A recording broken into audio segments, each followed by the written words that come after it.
here to talk to you about a project that we have been working on for the past 4 weeks at Rutgers School. And our project dealt with optimizing the semiconductor manufacturing system at Pico. And so first we'll introduce ourselves. Hi, I'm Laura Hellman. I'm Cecilia Shen. I'm Nancy Lang.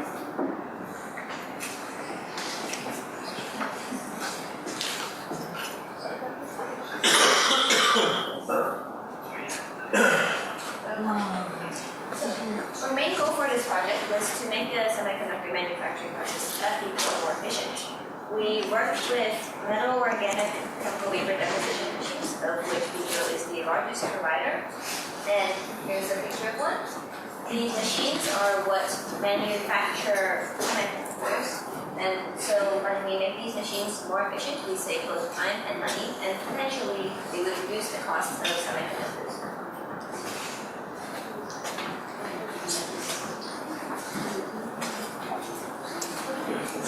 So this is just a basic overview of semiconductors.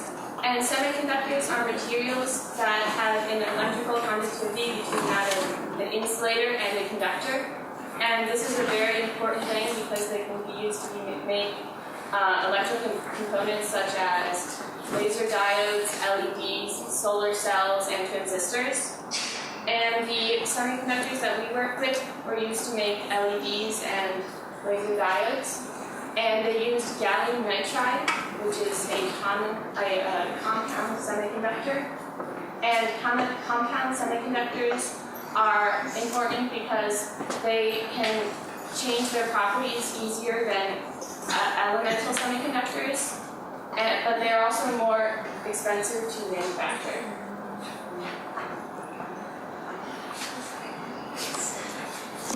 These semiconductors are made on wafers that are also called substrates, and the wafers that we worked with were made out of lab-grown monocrystalline sapphires, as you can see in the picture.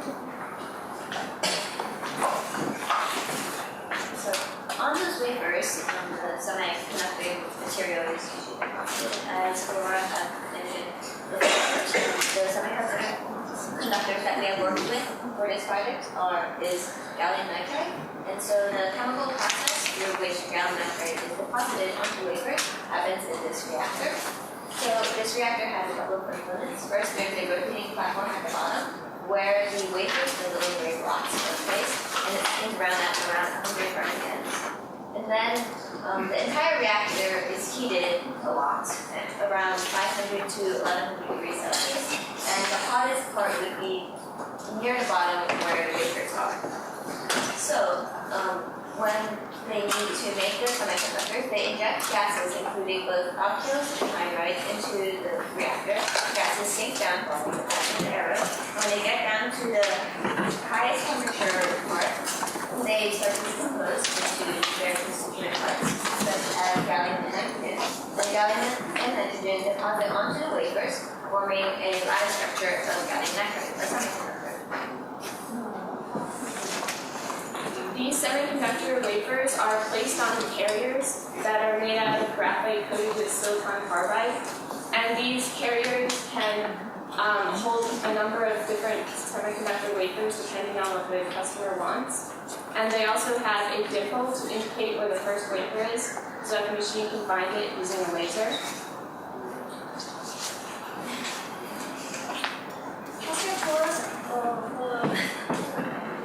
A cluster tool is a system of processing modules in a central robot. In the context of semiconductor manufacturing, the central robot is a robotic arm which moves the carriers through the system. The system we work with is a mass-spec system that consisted of one load block, 4 reactors, and 1 buffer station with 5 slots. A buffer station is sort of like a waiting room for carriers to facilitate the flow of traffic. For the buffer station, only the bottom slot had active cooling, which meant it was in direct contact with pipes carrying running cold water. The carriers could also cool in the other slots, but at a slower rate. This is a cluster tool. The carrier first enters the low lock, which sucks up the air, creating a vacuum. The robotic arm, which will be located here, then takes the carrier to either one of these 4 reactors or the buffer station. After the reaction process, the carrier is at a really high temperature, so it must be cooled at the buffer station. From the buffer station, it is taken back to the robot. Part of our project, we also had to analyze the efficiency of Automated Factory Interface, AFI, which is currently being developed at ECO. The AFI's purpose is to eliminate the need for manual preparation of the carriers, which is prone to human error and expensive in the long run. The part is a robotic arm that has two arms. The larger one takes the carrier to the rotating platform, and the smaller arm picks up individual wafers from the cassettes and brings them to the Bernoulli chuck. The Bernoulli chuck reduces the pressure of the wafer, thus lifting it up and touching it. A linear actuator then takes the Bernoulli chuck and the wafer along with it to where the carrier is. A camera using visioning helps to carefully place the wafers in a vacant spot in the carrier. The experiment that we performed for this project was to take each discrete action that the robot performs and time it, and then we then put this into models that showed us both the carriers that could be produced per day and the efficiency of the cluster tool. And we did this for a 1 hour, a 6 hour, and an 8 hour reaction time. And as you can see, we got very high efficiencies for all of the reactions. In the next couple of slides, we will be showing you more details of what exactly we did to analyze our data. So this chart really analyzes the paths of the carriers that they take through the reactors or the cluster tools. So each different color represents a different carrier, and you can see the top is the time. So this turquoise color is one carrier first entering the load lock, where then the robot would carry it to reactor A, and eventually it would move to the other steps. In this, we were given two scenarios. So the first one, where we assumed that the cooling times in the buffer station for slot number 1, the bottommost one, which has active cooling, would be around 15 minutes. And for all the other slots, it would be around 60 minutes because they don't have the active cooling system. In this analysis, we found that we could actually do the entire process in patterns, so we never had to go past buffer slot number 2. And the second slot, which didn't have active cooling, was only used as a placeholder. We only really used the first slot for cooling, so our efficiency was very high. There were very little gaps between the reactors, which means that they were running almost on time. In our second scenario, we assumed that for each of the buffer slots, the cooling time would be about the same, so 30 minutes. And we found that in this scenario, we could still just use the first 3 buffer slots and at any one time, and it would still work. So we never had to use buffer slots 4 or 5. And so in this scenario, we found that if we kept the stagger times for when we placed carriers into load lock about the same, so around 15 minutes, our efficiency was still the same as our first scenario.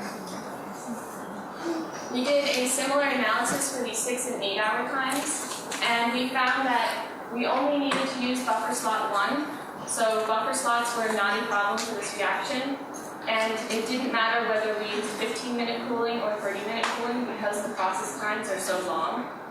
And we also found that the only limiting factor was the reactor time itself, and this meant that we had almost 100% efficiency, and the only time that the reactors weren't running were the times when the robot was moving the carrier in and out.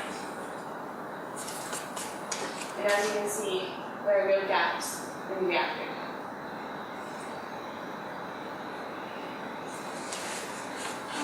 We determined that the AFI, although effective for systems with long reactor times such as the 8 and 6 hour one, was ineffective for the 1 hour process in its current condition.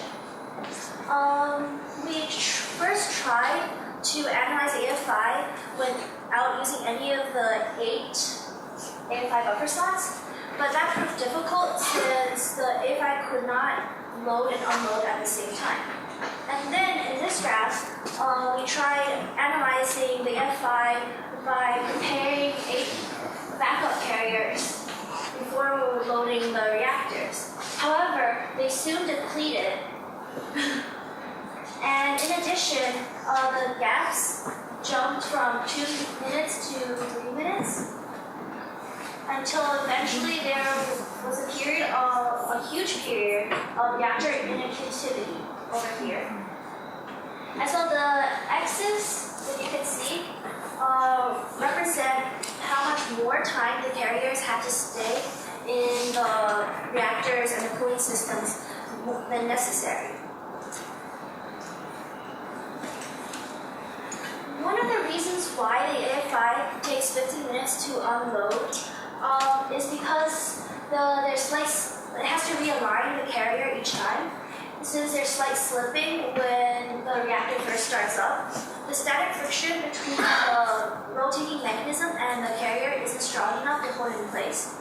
We have 2 suggestions. One is to change the surface material so it has greater static friction, or to create something like a locking key where the rotating mechanism has a slit to act like a lock, and there's a key protruding out of the carrier so it fits in and locks it in place. As well, there should be a cluster tool buffer slots. Well, from our results, we only used at most 2 to 3 of these slots at any instance. As for the 1-hour system, there should be more active cooling slots. Like in scenario 2, where we had, of the 3 slots that we did use as buffer slots, they each had 30-minute cooling. As well, the AFI equipment should be separate for the loading and unloading. As you can see here, when we separate the unloading and the loading, there are less gaps, and for our 2 backup carriers that we use, they're still here.